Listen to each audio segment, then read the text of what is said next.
Salut, c'est Anouk, l'animatrice de Onde. Aujourd'hui, on va parler de qui? Ben, de moi, parce que ça donne que je suis l'animatrice et que je suis malentendante. J'ai 24 ans. Je suis malentendante de modéré à sévère dans les deux oreilles depuis la naissance. J'ai plusieurs intérêts et hobbies, la photo, le dessin, la lecture, j'aime écrire, voyager, plein de choses différentes, mais aujourd'hui j'ai envie de vous parler du dessin.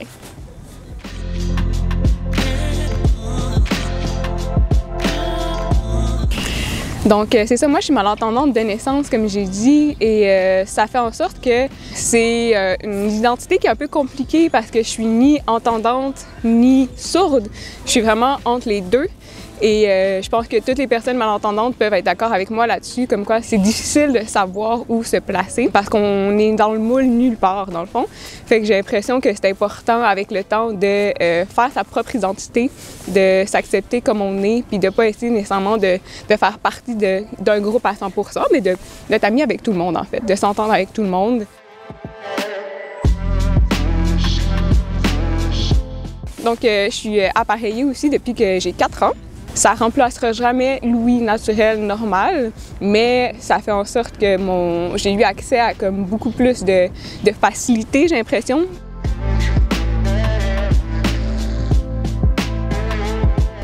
Alors, moi, mon parcours scolaire, j'ai été dans des écoles régulières toute ma vie. Assez rapidement, je suis allée dès la maternelle jusqu'à l'université, jusqu'à maintenant dans les écoles régulières. Et j'avais droit à différents services, comme du temps supplémentaire aux examens, une preneuse de notes et tout ça. Mais j'ai jamais voulu ces services-là parce que je voulais me débrouiller. J'ai toujours été orgueilleuse un petit peu, puis je voulais être capable de me débrouiller seule. Puis j'arrivais quand même vraiment bien, sincèrement. J'ai toujours été super bonne à l'école. C'est ça, j'ai toujours été super bonne en français. C'est moi qui avais les meilleures notes dans ma classe. J'ai toujours été vraiment dans la moyenne ou même au-dessus de la moyenne des fois à l'école. Ça fait en sorte que ça renforçait un peu ce narratif-là que j'avais dans ma tête, que je pouvais être comme les autres, puis me faire passer pour une entendante. Puis j'avais une orthopédagogue aussi pendant tout mon primaire. Puis je détestais ça parce que je comprenais pas pourquoi on m'en donnait une alors que je me débrouillais bien. Puis c'est comme si ça me mettait d'en face que j'avais un handicap alors que je voulais pas en avoir un quand j'étais plus petite.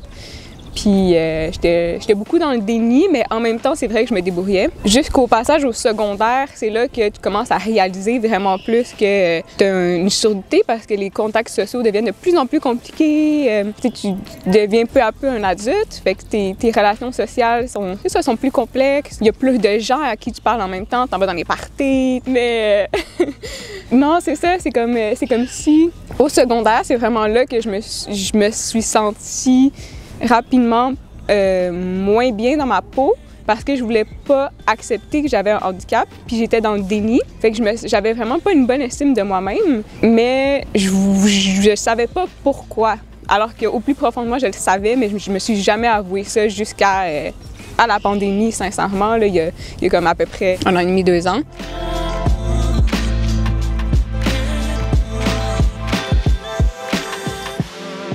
Depuis le début de la pandémie, tout le monde a un masque et c'est vraiment à partir de ce moment-là que j'ai réalisé à quel point j'avais vraiment un handicap puis que je pouvais pas lire sur les lèvres. Puis ça a fait en sorte que j'ai vraiment senti que là, il fallait que je communique mes besoins, que je dise aux gens que j'ai une surdité, que j'en parle. Parce que sinon, j'arrivais pas à comprendre ce que les gens disaient. Des fois, j'entendais même pas leur voix. Dans le métro ou dans les endroits bruyants, c'était impossible. Je comprenais pas qu'est-ce qu'ils me disaient. C'est ça, toute ma vie, je pouvais m'en tirer un petit peu, tu sais, en étant malentendante parce que je pouvais lire sur les lèvres, trouver des techniques de communication pour que ça paraisse pas. C'était comme ma mission, c'était que ça paraisse pas, puis que de me faire passer pour une entendante, tu sais. Je pense que ça marchait parce que toute ma vie, les gens me disaient comme « Oh wow, ça paraît tellement pas que t'es malentendante, tu sais. » Parce que j'arrive à compenser. Mais ça reste que ça paraît pas que je fais beaucoup de travail derrière tout ça aussi, tu sais, pour justement que j'ai l'air entendante. C'est ça, tu sais, pendant la pandémie, ça m'a fait réaliser que je pouvais plus faire semblant, tu sais. Puis que c'était correct. Je pouvais juste dire que j'avais une surdité, que j'ai pas besoin de me faire passer pour qui que ce soit. Tu sais, je peux être moi-même, puis j'ai le droit de communiquer mes besoins, j'ai le droit d'avoir des besoins différents des autres. Puis on a tous des besoins, tu sais, c'est pas quelque chose de particulier à un handicap nécessairement. T'sais, on a tous des besoins qu'on a besoin de communiquer aux autres pour qu'ils nous respectent, pour qu'on se sente à l'aise et écoutés. J'étais allée voir une psychologue, c'était super enrichissant parce que je me suis finalement regardée dans les yeux moi-même pour me dire que, hey, tu sais, ça fait partie de toi, tu sais, c'est pas quelque chose qui te manque, tu sais. Je pense que genre toute ma vie, j'ai comme intégré que j'avais un bout manquant, tu sais, j'ai une perte auditive, il me manque un morceau, tu sais, comme si j'avais comme un vide à combler constamment. Mais c'est en vieillissant, puis en faisant le travail sur moi, justement, que j'ai compris que ça fait partie de moi. C'est pas qu'il me manque un morceau, c'est juste que c'est une partie de moi qui est là, qui est valide, qui est correcte, puis qui nécessite de communiquer plus mes besoins, puis de m'entourer de gens, justement, qui m'acceptent comme je suis.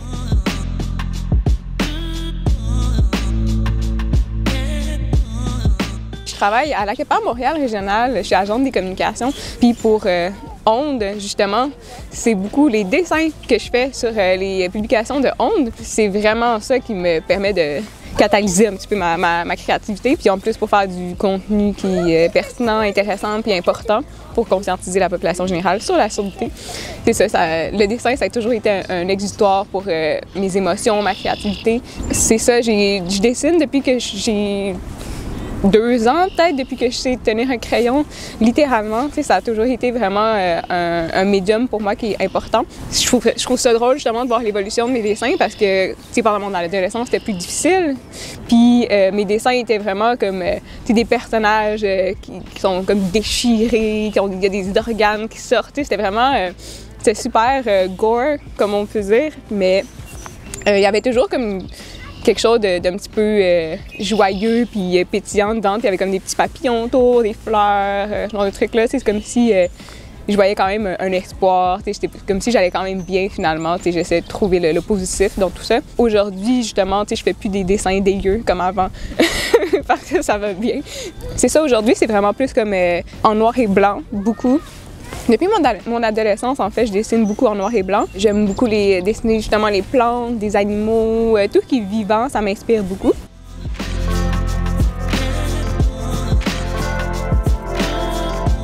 Par rapport au dessin, justement, mes ambitions actuelles, c'est vraiment de créer plus régulièrement. J'aimerais ça un jour réussir à vivre un peu de tout ça. Pas nécessairement que ce soit mon métier principal, mais j'aimerais ça réussir à avoir comme une rentrée d'argent à partir de l'art, de mes dessins et tout ça. J'aimerais ça aussi faire des projets, des murales ou des animations, des étiquettes de microbrasserie, je sais pas, de faire en sorte que mes dessins sont un petit peu partout. J'aimerais vraiment ça, que ce soit un peu multidisciplinaire dans le fond, au lieu que ce soit moi tout seul chez nous qui dessine, mais qui le montre à personne. J'ai envie de partager un peu ce que je fais dans le fond.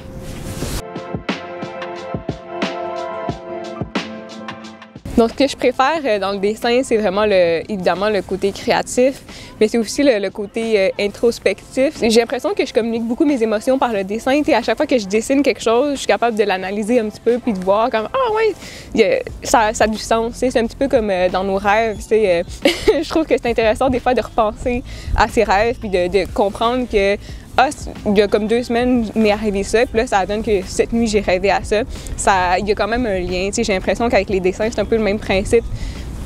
Il y a des choses dans mon inconscient qui sortent un petit peu, mes émotions, les choses qui m'arrivent, les choses que je vois.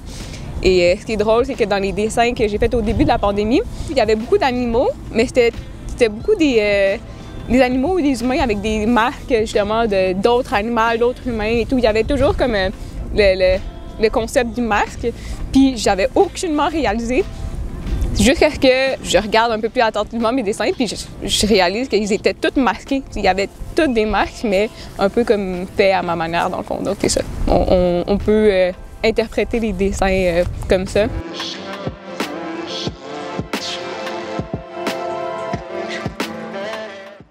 Le conseil que je vous donnerais, c'est de communiquer vos besoins, d'apprendre à le faire. C'est vraiment dur, je le sais que c'est dur, toute ma vie, on m'a dit non, mais Anouk, comme dis-le aux gens que tu as une surdité, dis-le que tu n'as pas compris, dis-le. Mais c'est tellement dur, c'est vraiment dur. Puis parce que c'est tellement une vulnérabilité de demander aux autres de nous accommoder. Puis quand on n'est pas habitué de le faire, c'est vraiment difficile. Dans mon cas, justement, j'étais un peu dans le déni. Justement, je voulais pas communiquer mes besoins, je voulais être comme tout le monde. Donc, d'apprendre à le faire, j'ai trouvé ça super difficile. Mais c'est le meilleur conseil que je peux vous donner, c'est de travailler vers l'acceptation de vous. Vous êtes normaux, vous êtes des personnes normales, mais dans le bon sens. Vous n'avez rien qui cloche, vous n'êtes pas bizarre, vous n'êtes pas étrange, vous êtes totalement normal. Vous avez le droit d'avoir des besoins, vous avez le droit d'en parler. Donc voilà, c'est mon conseil.